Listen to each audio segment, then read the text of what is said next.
Classes में आपका स्वागत है। हम इंडियन इकोनॉमी के बारे में पढ़ रहे थे लेसन 15। उसमें हम आज पढ़ेंगे कॉन्सेप्ट ऑफ स्वदेशी, यानी स्वदेशी की अवधारणाएं। देखो स्वदेशी का मतलब क्या होता है। स्वदेशी यानी कि अपने देश में निर्मित, या फिर इंग्लिश में कह सकते हैं common country of once common country.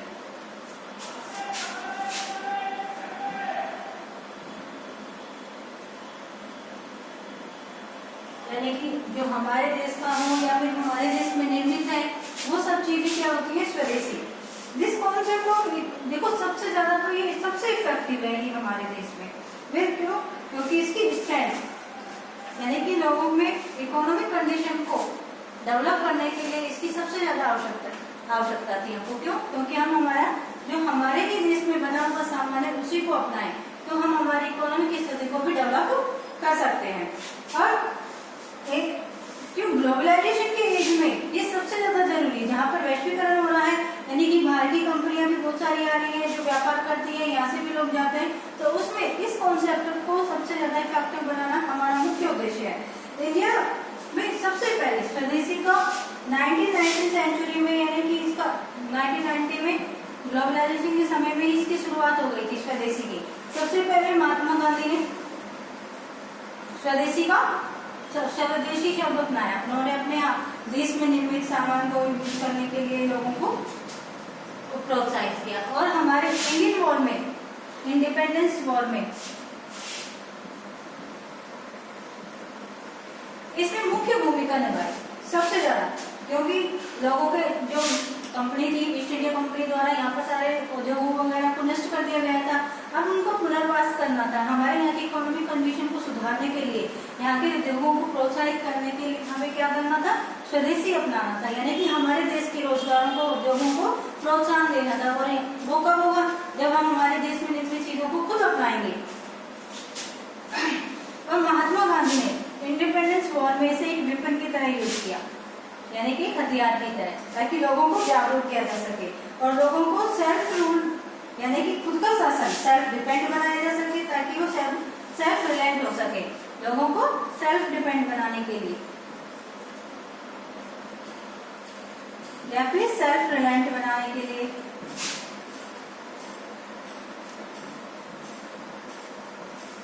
स्वदेशी का मुख्य योगदान है। यानी कि हमें इसी ही को प्रोत्साहित करने के लिए, लोगों को प्रोत्साहित करने के लिए सबसे ज्यादा आवश्यक है। देखो नॉर्मली हमारे यहाँ पे बहुत सारी फॉरेन कंपनीज भी, फॉरेनर्स भी आते हैं व्यापार करने। बहुत सारी कंपनियां हैं यहाँ पर भी हैं, लोग बाहर भी जाते हैं, वहां से इम्पोर्ट एक्सपोर्ट भी होता है सामान का। लेकिन हमारे यहाँ पर कुछ ऐसी कंपनियां जैसे कि टाटा, गोदरेज, अमूल, हीरो, बजाज, पतंजलि, ये सारी हमारी स्वदेशी गुड्स के मुख्य एग्जाम्पल है जो हमारे यहाँ पर कंपनियां लगी हुई हैं। और ये हमारे इकोनॉमिक और सोशल इकोनॉमिक कंडीशन में को डेवलप करने के लिए मुख्य भूमिका निभाती है, ताकि लोगों को स्वदेशी अपनाने पर जोर देकर हम हमारे यहाँ की इकोनॉमिक कंडीशन को फिर से पटरी पर या डेवलपिंग कर सके हमारे देश को। तो इस पॉलिसी को, स्वदेशी को लाने के लिए बहुत सारे प्रयास करने पड़े। जो वर्ल्ड ट्रेड ऑर्गेनाइजेशन थी, इस पॉलिसी को फ्री ट्रेड ऑर्गेनाइजेशन ने इग्नोर कर दिया था, जिससे लोगों ने इसे एक रिवोल्यूशन का रूप दिया, यानी क्रांति का रूप दिया। जिसके बाद में जो हमारे जितने भी इंडस्ट्री, ट्रेड, व्यापार थे जो डेस्ट्रॉय हो चुके थे, जो प्रॉब्लम्स हमारे सामने आ रहे थे, उसको कॉम्पिटेटिव कर सके, ताकि उसकी बराबरी कर सके। इसके लिए इंटरनेशनल लॉ एग्रीमेंट साइन किया गया था, जो इफेक्टिव स्वीकृति के बाद फॉरेन ट्रेडर्स के साथ में, कंपनीज के साथ में, बहुत सारे रूल्स एंड रेगुलेशन के बाद में स्वदेशी हमारे यहाँ के उद्योगों को एक स्थान मिला। और उसके बाद में अब जब इसको स्थान मिलने लगा तो ये एक रिवोल्यूशन का रूप लेने लगा, ताकि स्वदेशी और मीनिंगफुल हो सके। हमारे देश में इस स्वदेशी को और भी अधिक इफेक्टिव बनाने के लिए इसका उपयोग किया गया। और देखो इकोनॉमिक रिवोल्यूशन का जब इसने रूप लिया तो इसके हमें कुछ बेनिफिट्स हुए स्वदेशी अपनाने के लिए। सबसे पहला बेनिफिट था स्वदेशी का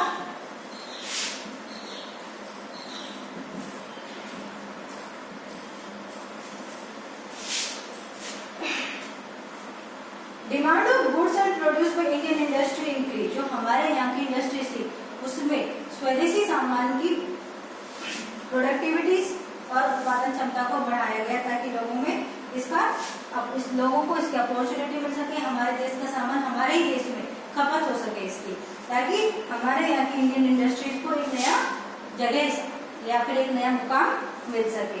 जो डोमेस्टिक प्रोडक्ट थे घरेलू, इनको नेशनल इनकम यानी हमारे देश की इनकम में डोमेस्टिक जो प्रोडक्ट थे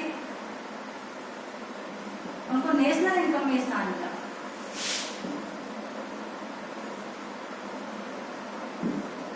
इनकम में स्थान मिला नेशनल में, राष्ट्रीय इनकम। तीसरा, जो इंडियन कंपनीज थी जो वेस्टर्न हो चुकी थी फॉरेन रूल्स के कारण, उनको नई पहचान मिलने लगी और लोगों में इनकी अपॉर्चुनिटी बढ़ने लगी। फिर डोमेस्टिक प्रोडक्शन है जो वैल्यूएबल होने लगा। जो एक्सचेंज पहले होता था ना, अंग्रेज हमारे द्वारा ये डोमेस्टिक प्रोडक्ट ले जाते थे, फिर वहां से उसे वेल फर्निश करके फिर वापस लेके आते थे, फिर यहाँ महंगी कीमत में बेचते थे, वो सब खत्म हो गया क्योंकि डोमेस्टिक प्रोडक्ट हमारे यहाँ से रॉ मटेरियल यहीं से मिलता है और यहीं पर उससे बना और यहीं पर उसकी खपत हो गई, तो उन चीजों से हम बचने लगे। दूसरा, कम कीमत पर वेरियस गुड्स मिलने लगा हमको। फॉरेन कंपनीज थी वो लार्ज अमाउंट ऑफ वेल्थ जो हमारे यहाँ से कमाती थी वो स्टॉक हो गया, जो अमाउंट बाहर जा रहा था वो हमारे देश में उसकी खपत होने लगी। एंड कंट्रोलिंग सेल्फ डिफेंड, यानी कि लोग अब आत्मनिर्भर बनने लगे स्वदेशी को अपनाकर। एंड जैसे कि कभी कभी ऐसी सिचुएशन आ जाती है, इमरजेंसी वगैरह लागू होती है, तो सेल्फ डिपेंड पीपल अपने आप को संभाल सकता है, उसके लिए हम तैयार हो चुके थे। एंड गवर्नमेंट ने कंपैरेटिवली ग्रेटर रेवेन्यू प्राप्त किया डोमेस्टिक प्रोडक्शन से, यानी कि जब गवर्नमेंट रेवेन्यू प्राप्त कर रही है तो हमारे देश की राष्ट्रीय आय भी बढ़ रही है। एंड वर्किंग कल्चर ऑफ स्वदेशी कंपनी, जो हमारे यहाँ की कंपनी है, जो हमारे यहाँ की संस्कृति को ध्यान में रखकर फेवरेबल ऑफ हमारी कंट्री के सहयोग में थी। जितनी भी सस्टेनेबल या नेचुरल रिसोर्सों को यूज हो रहा था, यानी कि उनको नेचुरल रिसोर्सों को ध्यान में रखते हुए हमारे देश का उत्थान होने लगा। सब नेशनल अर्न हाफ प्रॉफिट, लोग क्या बहुत बड़ा प्रॉफिट कमाने लगे। Selling their products of Indian and their trade problem, जो हमारे यहाँ पे पहले प्रॉब्लम थी, सामान लाने बाहर से खरीदते थे, ज्यादा कीमत में मिलता था, तो अब हमें अपने ही देश में रहते हुए यहीं भी काम करकर हमें अब प्रॉफिट मिलने लगा। एंड स्पिरिट ऑफ स्वदेशी, दूसरा, लोगों के अंदर किसकी भावना जागृत हुई? स्वदेशी की भावना, जिससे लोगों के अंदर एक राष्ट्रता की भावना का नया डेवलपमेंट हुआ और हमारे देश का नया विकास हुआ, जिससे हमारे देश इसमें आया डेवलपिंग कंट्रीज में।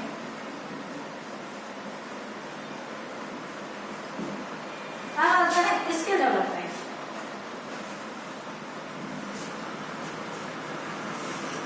स्किल होता है कौशल, डेवलपमेंट होता है विकास।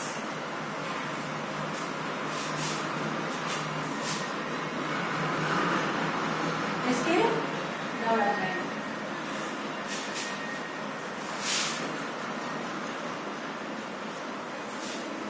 देखो जो भी विकास कौशल, यानी कि लोगों को विकास करना, उनके कौशल को नई पहचान देना। अब जैसे कुछ लोग हैं अपने घर का कुछ काम करते हैं, अब वो उनके घर तक ही सीमित है, या फिर ऐसे लोग हैं जो कुछ करना चाहते हैं, उनको प्रॉपर यानी कि एनवायरमेंट नहीं मिल पाता, जिससे वो अपने घर पे ही रह जाते हैं, यानी कि आगे बढ़ने का उनको मौका नहीं मिलता। तो जो स्किल डेवलपमेंट प्रोग्राम है जो हमारी गवर्नमेंट द्वारा चलाया गया था, इसमें वर्किंग एज ग्रुप शामिल किया गया था 15 ईयर से 64 ईयर तक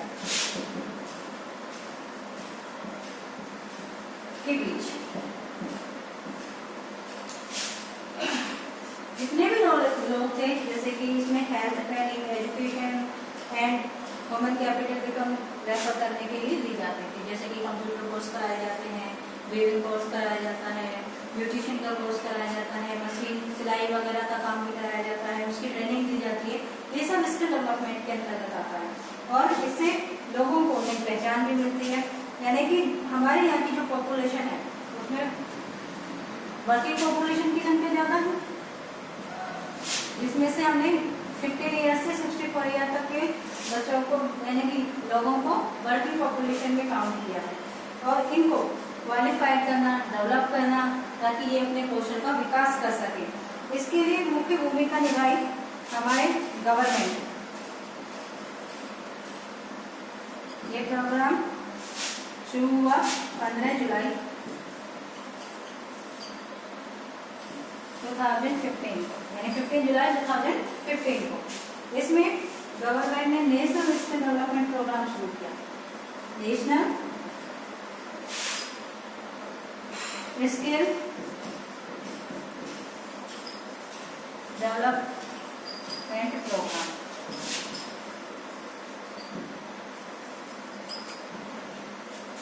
जिसे हमारे प्राइम मिनिस्टर श्री नरेंद्र मोदी ने इसकी शुरुआत की। और इसमें ministry of skill development and entrepreneurship between oriented of skill development, यानी हमारे जो मिनिस्ट्री लेवल के लोग थे इसमें शामिल है लोगों के उत्थान के लिए। और इसे नाम दिया गया प्रधानमंत्री कौशल विकास योजना, यानी कि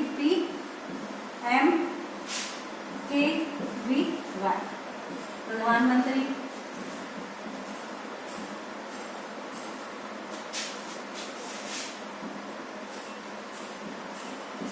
कौशल विकास योजना। इससे लाखों लोगों को हेल्प मिली। उन्होंने अपने ट्रेनिंग प्रोग्राम्स भी चलाए गए इसके तहत लोगों को ट्रेन करने के लिए। दूसरा, इसके लिए कैरिकुलम एक्टिविटीज कराई गई लोगों के लिए, जिससे वो अपने स्किल का डेवलपमेंट कर सके। एंड फोर्स, जैसे कि इससे लाखों लोगों को फायदा भी हुआ। अब जैसे कि जो पर्सन है किसी परिस्थिति में उसे कोई काम नहीं मिला, रोजगार नहीं मिला, तो उसे ट्रेनिंग दी गई। ट्रेनिंग के बाद में वो अपना खुद का रोजगार चला सकता है, यानी कि कोई भी कोर्स कर वो अपने लिए रोजगार या एम्प्लॉयमेंट हासिल कर सकता है। जैसे कि कंप्यूटर कोर्स कराया जाता है प्रधानमंत्री विकास योजना के तहत, जिसमें लोगों को ट्रेनिंग दी जाती है। ऐसा उससे वो किसी कंपनी में जाके भी काम कर सकता है, या फिर कोई अपना कंप्यूटर सेंटर भी खोल सकता है, बच्चों को भी ट्रेन कर सकता है, जिससे उसे रोजगार की बहुत सारे अवसर मिलते हैं। इसका मुख्य उद्देश्य यही है प्रधानमंत्री विकास कौशल योजना का, ताकि लोगों को ज़्यादा से ज़्यादा रोजगार मिले, ताकि लोग अच्छे से अपना जीवन यापन कर सके और हमारी इकोनॉमिक कंडीशन को डेवलप कर सके और हमारा देश डेवलपिंग कंट्रीज में शामिल हो सके। Thank you. आगे का टॉपिक कल पर।